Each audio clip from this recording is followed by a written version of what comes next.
ఐదేళ్లలో 20 లక్షల ఉద్యోగాలు ఇచ్చే బాధ్యత మాది. వచ్చిన 20 రోజుల్లోనే 16,000 పోస్టులతో మెగా డిఎస్సి ఇచ్చాం. విద్యా కానుకతో గత ప్రభుత్వం చేసిన కుంభకోణంపై విచారణ చేపడతాం. స్కూల్ బ్యాగులపై, పుస్తకాలపై, బెల్టుల పైన వైసీపీ రంగులు అవసరం లేదు. ఇవన్నీ పిల్లలకు ఇన్స్పిరేషన్గా ఉండేలా డిజైన్ చేస్తాం. మంత్రి నారా లోకేష్. జనరల్గా ఆగస్ట్ మాసం అంటే వచ్చే సంవత్సరానికి ఈ ఆగస్టులో ఈ procurement and supply of school kits మొదలవుతుంది అధ్యక్ష. ప్రధానంగా ఏంటంటే ఏ స్కూల్లో ఎంతమంది విద్యార్థులు ఉన్నారు, గ్రోత్ ఉంటుందా లేదా అనేది ఫోర్త్ వీక్ ఆఫ్ ఆగస్ట్ మనం కనుక్కుంటాం. దాని తర్వాత అడ్మినిస్ట్రేషన్ శాంక్షన్స్ అన్ని చేసి అక్టోబర్లో టెండర్ ఫ్లోట్ చేస్తాం. దాని తర్వాత నెగోసియేషన్స్ అంతా చేసి వర్క్ ఆర్డర్స్ జనవరిలో ఇష్యూ చేసి మన పిల్లలు విద్యార్థులు స్కూల్కి వెళ్ళే సమయానికి కిట్స్ రెడీగా పెడతారు. That is the process. అంటే గత ప్రభుత్వానికి చాలా సమయం ఉంది. కానీ గత ప్రభుత్వం ఏం చేసిందంటే 24-25 వచ్చేగల ఏకపక్షంగా బిజినెస్ రూల్స్ పాటించకుండా ఎలాంటి ఫైనాన్స్ కంకరెన్స్ లేకుండా ఆర్డర్స్ జారీ చేసింది. ఇది వాస్తవం నాకు తెలియలేదు అధ్యక్ష, ఈరోజు తెలుసుకున్నాను. పెద్దలు ప్రశ్న వేశారు కనుక వాసన ఇది ఈరోజు బయటకు వచ్చింది. తర్వాత నేను లోపలికి వెళ్తే 1530 రూపాయలు పర్ స్టూడెంట్ ఖర్చు పెట్టేది ఎందుకు 2702 రూపాయలు అయిందంటే అధికారుల దగ్గర నుంచి సరైన సమాధానం అంటే నేనైతే ఆ సమాధానం సంతృప్తి చెందలేదు. అది మ్యాటర్ ఆఫ్ ఫ్యాక్ట్. దాంట్లో భాగంగా షూస్కి వచ్చేగల సైజ్ మిస్ మ్యాచ్ అనేది ఉంది అధ్యక్ష. జనరల్గా పిల్లలు పెరిగే వయసు కనుక కొంచెం మిస్ మ్యాచ్లు ఉంటే కాదని నేను అనట్లేదు. అదే స్కూల్లో కానివ్వండి, మండల్ స్థాయిలో, జిల్లా స్థాయిలో రీప్లేస్మెంట్ ఆప్షన్ ఇచ్చాం. సో ఆ ప్రాబ్లం ప్రాబ్లం లేకుండా చేస్తాం. బ్యాగ్స్కి వచ్చేగల నాణ్యత లేదనేది పెద్దలు చెప్పారు. అది ఫీల్డ్లో కూడా కంపడింది. చాలా ఆర్టికల్స్ కూడా దీనిపైన వచ్చినాయి. దాంట్లో 2 విషయాలు. ఒకటి, గత ప్రభుత్వ అనాలోచన వల్ల బైలింగ్వల్ టెక్స్ట్ బుక్స్ అని ఇంగ్లీష్ మీడియం అన్నారు. అలానే ఇంగ్లీష్ మీడియం కమిట్ అవ్వలేదు అధ్యక్ష.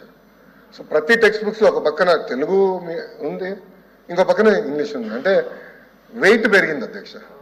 పిల్లలు 10 నుంచి 12 కేజీ కన్నా ఎక్కువ బరువు మోయకూడదు అనేది చాలా క్లియర్ రూల్స్ ఉన్నా దాదాపు 20 కేజీలు మోస్తున్నారు బరువు. దానికి ప్రధానమైన కారణం బైలింగ్వల్ టెక్స్ట్ బుక్స్. సో ఈ బైలింగ్వల్ టెక్స్ట్ బుక్స్ ఏం చేయాలనేది కూడా మేము డిస్కస్ చేస్తున్నాము. అంటే ఎట్లా తీసుకెళ్ళాలి ఇది ముందరికి అనేది మేము డిస్కస్ చేస్తున్నాం అధ్యక్ష. అంతేకాకుండా అధ్యక్ష, యూనిఫామ్స్కి వచ్చేగల స్టిచ్చింగ్ ఛార్జెస్ కూడా 22-23 అకాడమిక్ ఇయర్ నుంచి పెండింగ్ ఉన్నాయి అధ్యక్ష. స్టిచ్చింగ్ ఛార్జెస్ కూడా పెండింగ్ ఉన్నాయి. ఫైనాన్స్ మంత్రి గారు నా పక్కనే కూర్చున్నారు. సో గౌరవ మంత్రి గారు రిక్వెస్ట్ చేస్తున్నా, త్వరలోనే ఈ స్టిచ్చింగ్ ఛార్జెస్ ఏదైతే పెండెన్సీ ఉందో అది ఇవ్వాలని కోరుతున్నాను. తప్పనిసరిగా మేము అవసరమైతే యుద్ధం చేసి ఆ నిధులు తీసుకొచ్చి అంటే ఎవరైతే స్టిచ్చింగ్ చేస్తారో ఆ తల్లిదండ్రులకి ఆ ఛార్జెస్ కూడా అందజేస్తాం అధ్యక్ష. అంతేకాకుండా నాకు ఇచ్చిన వివరంలో 3rd క్వాలిటీ చెక్ అని చేసామన్నారు. నేనైతే సంతృప్తి చెందట్లేదు. ఆ 3rd క్వాలిటీ చెక్తో చాలా పకడ్బందీగా చేయాల్సిన అవసరం ఉంది, నాణ్యత అందించాల్సిన అవసరం ఉంది. అది మా ప్రభుత్వం చేస్తున్న అధ్యక్ష, దాంట్లో ఎలాంటి డౌట్ అవసరం లేదు. సో టెండర్లు లేకుండా సరైన ప్రక్రియ పాటించలేదు కనుక దీనిపైన తప్పనిసరిగా నేను ఎంక్వైరీ చేస్తాను. సభ్యులందరూ అడిగారు, దీనిపైన ఎంక్వైరీ చేస్తాను. కఠినంగా నేను వివరిస్తాను. ఏ షెడ్యూల్ అయితే గతంలో మేము పబ్లిష్ చేసాం దాన్ని నేను పాటిస్తాను. మళ్ళీ అధ్యక్ష, దీనికి పార్టీ రంగులు కూడా అవసరం లేదు అధ్యక్ష. గతంలో బెల్ట్ పైన పార్టీ రంగులు, బ్యాగుల పైన పార్టీ రంగులు అవన్నీ అవసరం లేదు అధ్యక్ష. ఇన్ఫాక్ట్ నేను డిపార్ట్మెంట్ని అడిగాను అధ్యక్ష, అసలు స్కూల్ యూనిఫామ్ డిజైన్ ఎలా వస్తుంది, కలర్స్ ఎలా చేయాలి, దానికి డెఫినెట్లీ సైన్స్ ఉంటుంది, మీరు తెలుసుకోండి ముందర, తర్వాత కూర్చుందాం. కానీ ఇక్కడ రాజకీయాలు వద్దండి. తెలుగుదేశం పార్టీ ఉంది కనుక పసుపేద్దామని అలాంటి ఆలోచన మాకు లేనే లేదు.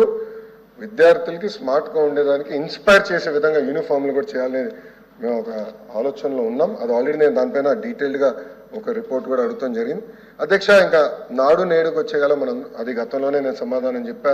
సెంట్రలైజ్ ప్రొక్యూర్మెంట్ జరిగింది, దాంట్లో అవకతవకలు ఉన్నాయనేది కూడా మీడియా ద్వారా గతంలోనే తెలుసుకుంటాం జరిగింది. ఆల్రెడీ దానిపైన నేను రిపోర్ట్ అడిగాను. బైజూస్ అంటారా కంపెనీ ఎత్తిపోయింది, ఇప్పుడు కంపెనీ ఎన్సిఎల్టీకి వెళ్ళింది. ట్యాబ్స్ ఇచ్చారు అధ్యక్ష. ఒక ఆలోచనతో ట్యాబ్స్ ఇస్తే అది వేరే రకంగా వాడటం అయింది ఫీల్డ్లో. చాలామంది సభ్యులు కూడా నా దృష్టికి తీసుకొచ్చారు.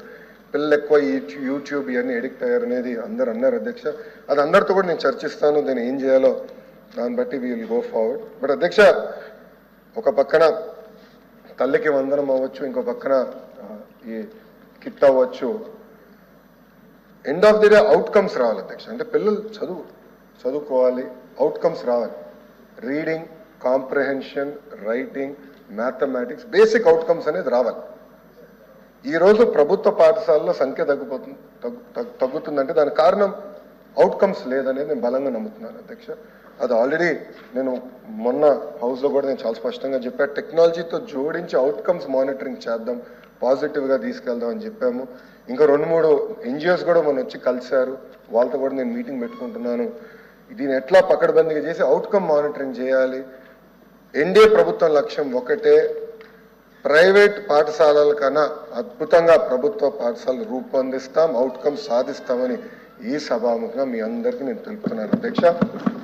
మీ అందరు తెలుసు అధ్యక్ష, KGBV మోడల్ స్కూల్స్లో అద్భుతంగా అవుట్కమ్స్ వస్తున్నాయి. దానికి కారణం ఆనాడు అన్న NTR స్థాపించారు. రెసిడెన్షియల్ అవటం వల్ల రిజల్ట్స్ ఈరోజు కూడా ప్రైవేట్తో పోల్చితే చాలా అద్భుతంగా ఉంది అధ్యక్ష. దానికి ధీటుగా మేము ఇచ్చేస్తాం. విద్యా కానుక కిట్ 100% మేము కొనసాగిస్తున్నాం. దాంట్లో ఎలాంటి సందేహం అవసరం లేదు అధ్యక్ష.